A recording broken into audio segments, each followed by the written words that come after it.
लातूर जिल्ह्यातील जलसाठ्यांची स्थिती अतिशय चिंताजनक आहे। दमदार पावसाअभावी 24 लघु प्रकल्पातील पाणी पातळी घटली आहे।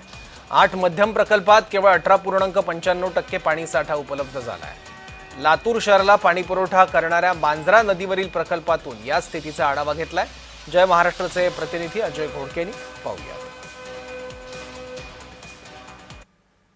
पावसाळ्यातील 2 महिने उलटले तरी लातूर जिल्ह्यांमध्ये अद्यापही म्हणावा तसा पाऊस झालेला नाहीये। दमदार वरून राजाची एंट्री म्हणावी तशी झालेली नसल्यामुळे लातूर जिल्ह्यातल्या पाणी साठ्यांची स्थिती आता चिंताजनक झालेली आहे।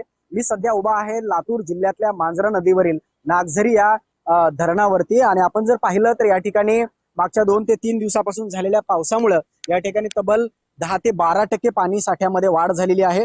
जवळपास प्रशासनाने दिलेल्या माहितीनुसार या ज्या मध्यम प्रकल्प आहेत या मध्यम प्रकल्पांमध्ये 10 ते 12% वाढ झालेली आहे आणि त्या पद्धतीनं प्रशासनाने सुद्धा या ठिकाणी विसर्ग करण्याचं काम सुरू केलेलं आहे। परंतु म्हणावा तसा पाऊस या ठिकाणी झालेला नसल्यामुळे खरीपातील पिकांना जीवदान मिळालं, परंतु अद्यापही या मध्यम प्रकल्पावरील जे वेगवेगळ्या योजना आहेत त्यांना मात्र घरघर लागल्याचं चित्र या ठिकाणी पाहायला मिळतंय।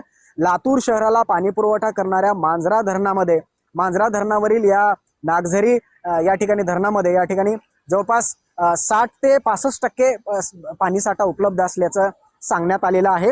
आणि एकंदरीत आपण जर पाहिलं तर लातूर जिल्ह्यातीलच उदगीर तालुक्यामध्ये असलेल्या तिरू मध्यम प्रकल्प मात्र पाण्याअभावी या ठिकाणी जोत्याखाली आल्याचं आपल्याला पाहायला मिळतंय।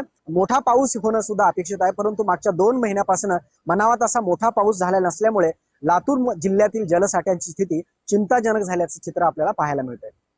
अजय घोडके, जय महाराष्ट्र न्यूज, लातूर।